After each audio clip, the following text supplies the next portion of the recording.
আমি আমার দুটি আঁখি কি করে ধরে রাখি, অঝরে কান্না বেরিয়ে আসে। আমি আমার দুটি আঁখি কি করে ধরে রাখি, অঝরে কান্না বেরিয়ে আসে। আমি আমার দুটি আঁখি কি করে ধরে রাখি, অঝরে কান্না বেরিয়ে আসে। আলহামদুলিল্লাহি রাব্বিল আলামিন, আসসালাতু ওয়াসসালামু আলা রাসূলিহিল কারীম ওয়া আলা আলিহি ওয়া সাহবিহি আজমাইন। আমাদের সবার মুরব্বী বগুড়া জেলার ইসলামী আন্দোলনের মুরব্বী,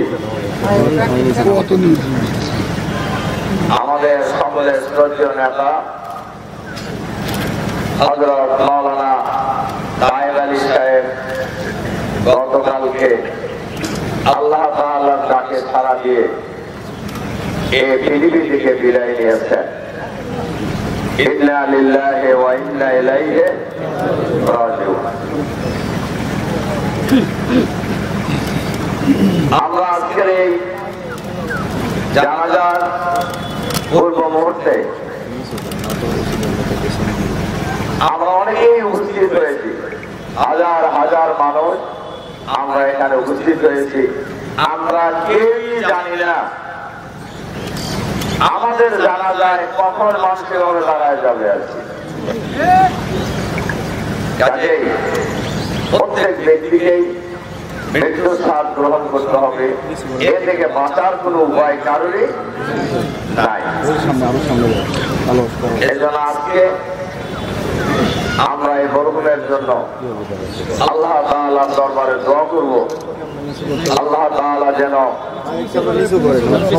তার জীবনের সকল গুনাহ খাতা মাফ করে দেন। আল্লাহ তাআলা যেন তার কবরের সওয়াল জবাব সহজ করে দেন।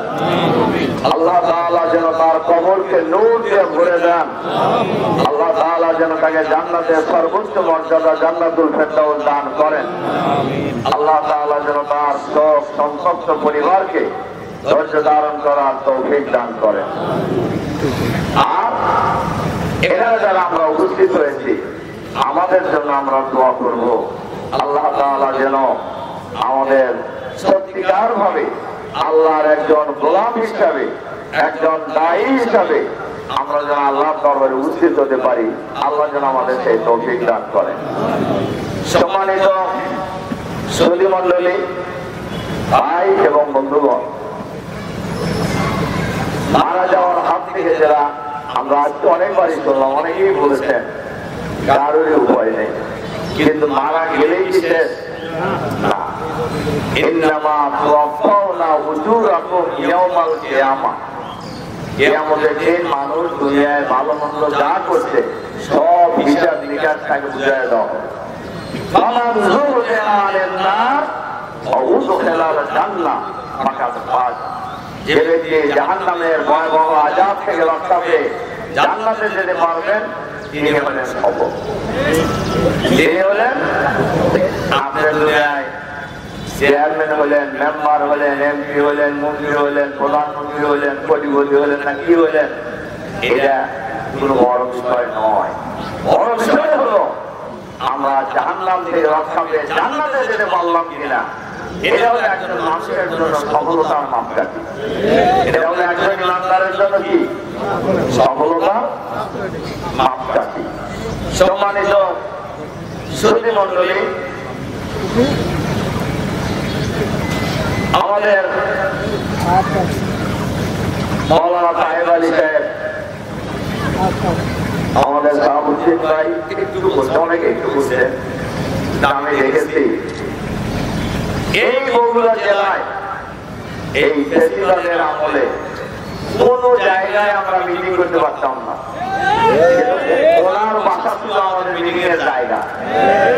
আলহামদুলিল্লাহ, আলহামদুলিল্লাহ, আল্লাহ এই বাড়িটাকে আল্লাহ তাআলা তার দিনের জন্য কবুল করেন।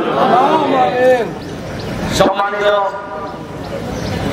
সুধী মণ্ডলী, বড় তাহের আলী সাহেব খুবই জনপ্রিয় লোক ছিলেন এবং এই চেয়ারম্যান ছিলেন এবং আসন্ন জাতীয় সংসদ নির্বাচনে জামাত ইসলামের পক্ষ থেকে উনি জাতীয় সংসদ নির্বাচনের প্রার্থী ছিলেন। ওনার ইন্তেকালের পর আমরা নতুন প্রার্থী আবার আমরা মনোনয়ন দেব ইনশাআল্লাহ। এখানে দুইটা কথা বলে যায়, জামাত ইসলামীতে কেউ প্রার্থী হতে চাইলে তাকে প্রার্থী করা হয় না। এটা আমাদের দলে প্রার্থী হওয়া নিয়ে কোনো লড়াই নাই, কোনো খোলাখুলি নাই, কোনো দলাদলিও নাই। জামাতের প্রার্থী হওয়ার জন্য নির্দিষ্ট একটা সিস্টেম আছে, সেখানে লোকাল জনশক্তির মতামত সহ একটা নির্দিষ্ট প্রক্রিয়া মেনটেন করে জামাতের প্রার্থী নির্ধারণ করা হয়, যার কারণে জামাতের প্রার্থী নিয়ে কোনো জায়গায় কোনো গোলমাল হয় না। কাজে আমরা বিশ্বাস করি, আল্লাহ তাআলার কাছে দোয়া করি, আল্লাহ তাআলা আমাদের প্রিয় নেতা মাওলানা তাহের আলী সাহেবের চাইতেও আরো যোগ্য লোককে আমরা যেন আল্লাহ তাআলার পক্ষ থেকে এই আসনে আগামী দিনে মনোনয়ন দিতে পারি। সম্মানিত সুধী মণ্ডলী, আল্লাহ তাআলার কাছে আমরা দোয়া করব, তাহের আলী সাহেব যে আদর্শ লালন করেছেন, যে আদর্শ কায়েম করার জন্য, যে আদর্শকে বিজয়ী করার জন্য ওনার আজীবনের সংগ্রাম ছিল। আমরা যতদিন বেঁচে আছি আমরা সেই আদর্শ, সেই কালের আদর্শ, ইসলামের আদর্শ, ইসলামকে আমাদের প্রিয় জন্মভূমি 56,000 বর্গ মাইলের এই বাংলাদেশে আগামী দিনে কায়েম করার জন্য আমাদের লড়াই অব্যাহত থাকবে। আমাদের লড়াই চলতেই থাকবে। বাংলাদেশের জমিনে আল্লাহর দ্বীন বিজয়ী হবে, নবীর লড়াই করতে করতে আমরা আল্লাহর দরবারে উপস্থিত হয়ে যাব। মাঝখানে কোনো অবস্থান নেওয়ার কোনো সুযোগ কোনো মুসলমানের নেই। সুতরাং আসুন আমরা সবাই মিলে আমাদের প্রিয় নেতা মরহুম তাহের আলী রাহিমাহুল্লাহ রেখে যাওয়া এই আদর্শকে এই অঞ্চলে বাস্তবায়ন করার জন্য আমরা লড়াই সংগ্রাম চালিয়ে যাই। সবশেষে একটা ছোট্ট হাদিস বলে আমার কথা শেষ করতে চাই। রাসূল সাল্লাল্লাহু আলাইহি ওয়াসাল্লাম বলেন, আল কাইয়্যিসু মান দানা নাফসাহু ওয়া আমিলা লিমা বাদাল মাউত ওয়াল আজিজু মান ইত্তাবা হাওয়াহা ওয়া তামান্না আলাল্লাহ। ওই ব্যক্তি হলেন বুদ্ধিমান, নিজের মন যা বলে, নাফস যা বলে এইটা করে না, আল্লাহ এবং রাসূলের বিধান অনুযায়ী জীবন যাপন করে মৃত্যুর পরবর্তী জীবনের জন্য প্রস্তুতি গ্রহণ করে। আর ওই ব্যক্তি হলেন বোকা, মন যা চায় তাই করে, আবার মনে মনে জান্নাতে যাওয়ার আশা পোষণ করে। আমরা বোকার দলের লোক হবো না বুদ্ধিমানের দলের লোক হবো? বোকার দলের লোকের বুদ্ধি ভালো মানুষ হয়ে যায়। আমরা সবাই বুদ্ধিমানের দলের অন্তর্ভুক্ত হব।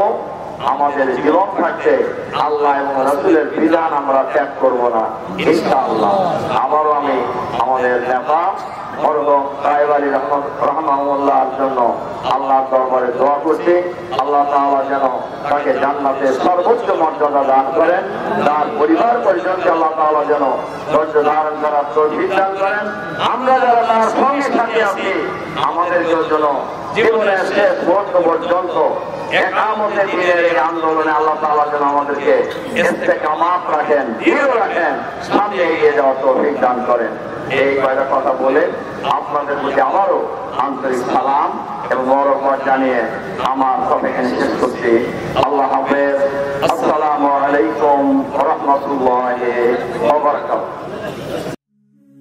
যে মিছিল চলেছে জান্নাতি পথে, যে শপথ নিয়েছি কাফেলার হাতে, যে মিছিল চলেছে জান্নাতি পথে, যে শপথ নিয়েছি কাফেলার হাতে, সে মিছিলে হেঁটে হেঁটে যাব মঞ্জিলে, সে মিছিলে হেঁটে হেঁটে যাব মঞ্জিলে, সে শপথ ভাঙবে না হাজার আঘাতে, হাজার আঘাতে।